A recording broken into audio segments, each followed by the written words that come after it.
नमस्कार। ग्रामीण महिला विद्यापीठ के यूट्यूब चैनल पर आपका स्वागत है। आज हम आपको पढ़ाएंगे हिंदी अनिवार्य का सेकंड लेसन भ्रमर गीत से चयनित कुछ पद और इसके राइटर है सूरदास जी। सबसे पहले साहित्य परिचय देते हैं। जन्म शिक्षा। सूरदास का जन्म दिल्ली के निकट सीही नामक गांव में सन 1483 ईस्वी में हुआ था। रुनता आगरा के गौ घाट पर इनकी भेंट महाप्रभु वल्लभाचार्य से हुई। यानी कि इन्होंने अपना गुरु किसको बनाया? वल्लभाचार्य जी को बनाया। उन्होंने सूरदास को वल्लभ संप्रदाय से दीक्षित किया तथा भागवत कथा सुनाई। उन्होंने राधा कृष्ण के प्रेम से संबंधित ज्ञान इनको दिया और भागवत कथा का श्रवण करवाया, जिससे आधार पर कवि ने उच्च कोटि के साहित्य का सृजन किया। साहित्यिक जीवन है। सूरदास अष्टछाप के शीर्ष कवि हैं, यानी 8 कवियों में सबसे श्रेष्ठ माने जाते हैं। कृष्ण के लोकरंजक रूप को काव्य का आधार बनाकर उन्होंने जयदेव और विद्यापति की गान परंपरा को आगे बढ़ाया। अर्थात कृष्ण किस प्रकार संसार से प्रेम करते थे, इस रूप को आधार बनाकर उन्होंने गान पद्धति यानी सूरदास के पदों को हम गा सकते हैं, आगे बढ़ाया। सूरदास का काव्य हिंदी साहित्य की अमूल्य निधि है, अर्थात हम इसका मूल्य नहीं चुका सकते। उनके बारे में सची कहा गया है, सूर सूर। सूरदास जी संसार में उनका साहित्य सूर्य के समान है। तुलसी शशि। साहित्य में तुलसीदास जी चंद्रमा के समान हैं। मृगन केशवदास और अन्य तारागण केशवदास जी हैं। अब के कवि खगोत्सम जयतय करत प्रकाश। और वर्तमान समय के जो कवि हैं वो तो मामूली चमकते उल्कापिंड है, जो यहाँ वहाँ प्रकाश करते रहते हैं। अर्थात साहित्य में सूर्य तो सूरदास जी ही है। उनकी प्रमुख रचना है। सूरदास भक्ति, श्रृंगार एवं वात्सल्य के अनुपम कवि है। अर्थात सूरदास जी ने अपने साहित्य के अंदर श्री कृष्ण की सखा भाव से भक्ति की। उन्होंने राधा कृष्ण के प्रेम को, गोपियों से श्री कृष्ण के प्रेम को दर्शाया है। साथ ही पुत्र का, माता का पुत्र के प्रति प्रेम, वात्सल्य को अनुपम कवि माने जाते हैं। ये यानी श्रेष्ठ रचनाएं इन्होंने इनमें लिखी है। इनकी प्रमुख रचनाएं 3 मानी जाती है। फर्स्ट है सुरसागर, सुरसारावली और साहित्य लहरी।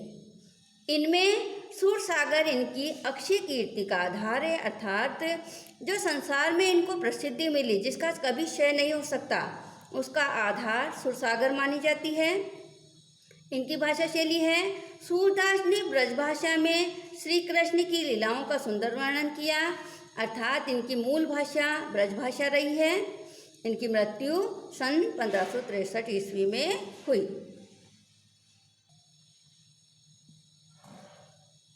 आगे देखते हैं। इस पाठ में सुरसागर के भ्रमर गीत के कुछ पद लिए गए हैं, अर्थात 6 पद लिए गए हैं। श्री कृष्ण ने विरह वेदना से व्यथित गोपियों को सांत्वना देने हेतु उद्धव को भेजा। अर्थात जब श्री कृष्ण मथुरा चले गए तो उन्होंने गोपियों की विरह वेदना को शांत करने के लिए उद्धव जी को निराकार ईश्वर का ज्ञान देने के लिए गोकुल भेजा। उद्धव ने निर्गुण ब्रह्मा एवं योग का उपदेश देते हुए उद्धव जी ने गोपियों को बताया कि ईश्वर निर्गुण और निराकार है और किसी साकार ईश्वर के बजाय उसको अपने हृदय में तलाश करने की जरूरत है और इसको हम योग साधना के द्वारा प्राप्त कर सकते हैं। इसलिए सगुण साकार श्री कृष्ण के प्रेम को छोड़कर हे गोपियों, आप निर्गुण और निराकार ईश्वर की आराधना करो और योग साधना में अपने मन को लगाओ। तभी वहाँ एक भंवरा आता है और गोपियां भ्रमर के बहाने उद्धव को जवाब देती है। अर्थात उनको निर्गुण निराकार ईश्वर का ज्ञान अच्छा नहीं लगता है और सगुण साकार ईश्वर को श्रेष्ठ बताने के लिए गोपियाँ भ्रमर गीत के माध्यम से उनके प्रत्येक मत का, उद्धव जी के प्रत्येक मत का खंडन करती है कि निर्गुण और निराकार ईश्वर की अपेक्षा हमें सगुण और साकार ईश्वर सर्वश्रेष्ठ है, इसलिए हम श्री कृष्ण से प्रेम ही करेंगे। पहला दोहा देखते हैं हम, हमारे हरि हारिल की लकड़ी। इसमें सबसे पहले मन वच क्रम नंद नंदन सो उड़कर दर करी पकड़ी। शब्दार्थ देखते हैं। हरि यानी श्री कृष्ण होता है।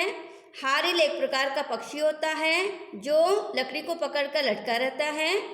जकरी यानी जकड़ना होता है। मन वच क्रम का मतलब है मन से, वचन से और कर्म से। उर यानी हृदय होता है।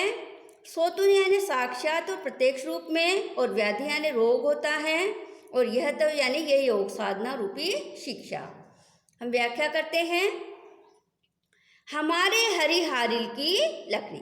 गोपियाँ उद्धव जी को निर्गुण और निराकार ईश्वर के बजाय सगुण और साकार ईश्वर को श्रेष्ठ बताते हुए कहती है कि हे उद्धव जी, हमारे लिए तो श्री कृष्ण हारिल पक्षी की लकड़ी के समान है। जिस प्रकार की हारिल पक्षी लकड़ी को रात दिन पकड़े रखता है, उसको छोड़ता नहीं है, उसी प्रकार हम श्री कृष्ण के प्रेम को नहीं छोड़ सकते। मन वच क्रम नंद नंदन सो उय दृढ़ करी पकड़ी। हमने भी मन से, वचन से, कर्म से नंद जी के पुत्र श्री कृष्ण को हृदय में दृढ़ता पूर्वक पकड़ लिया है, अर्थात हृदय में बसा लिया है। इसलिए हम जागत सोवत सपने सोतु कान्हा कान्हा जकरी। जागते हुए, सोते हुए, सपने में साक्षात या प्रत्यक्ष रूप से श्री कृष्ण की रट लगाए रहते हैं। सुनते ही जोग लगत ऐसो अली ज्यों करुई ककरी।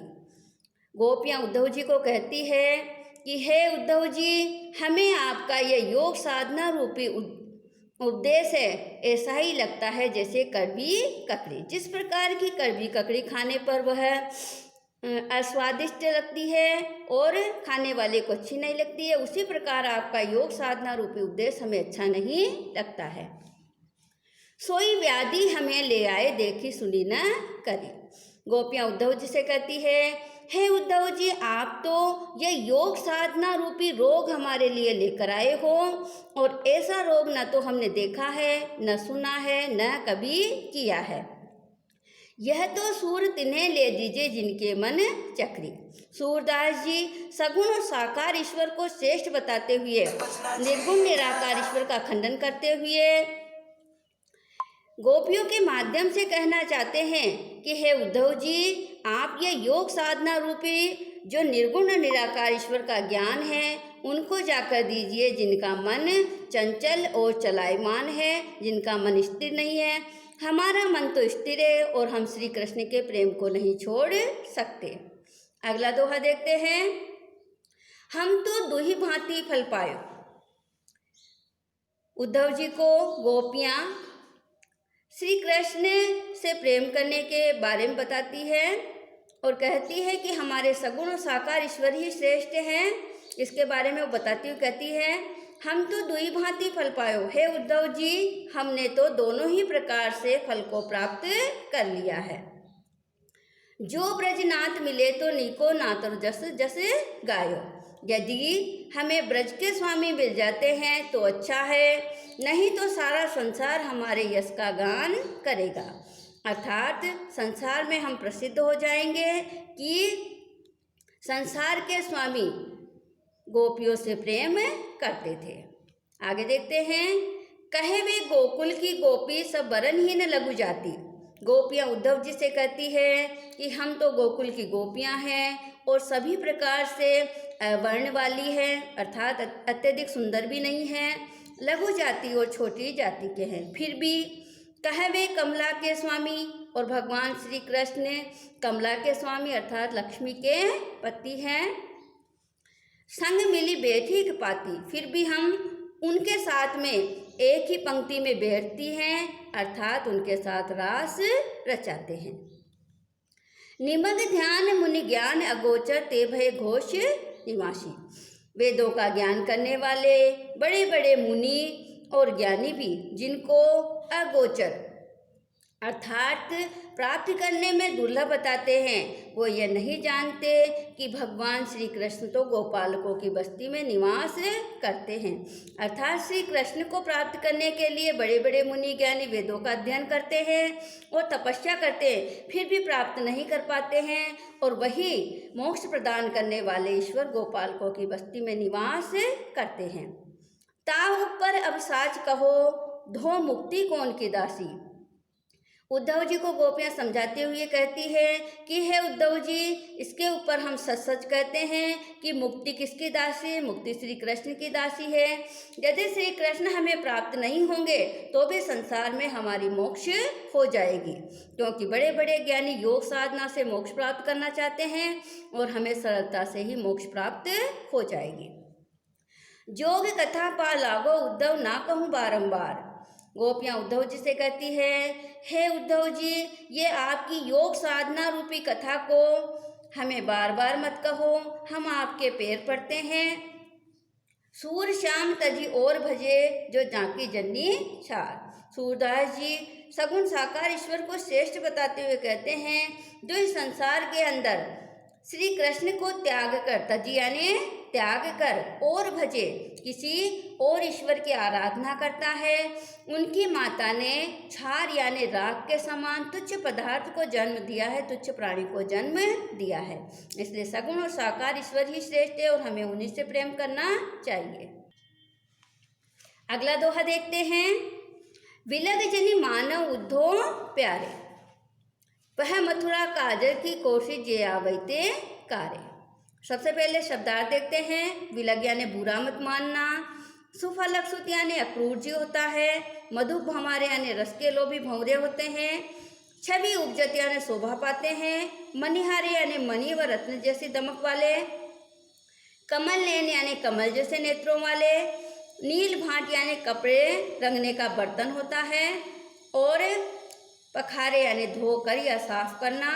तागुन श्याम भई, उस गुण के कारण श्याम यानी काली हो गई है यमुना, और न्यारे यानी सबसे अलग और अनोखे। हमारे ये परीक्षा के अंतर्गत 4 नंबर का आता है, तो हम इसकी व्याख्या करते हैं। विलग जनि मानव उद्धव प्यारे, हे उद्धव जी बुरा मत मानना।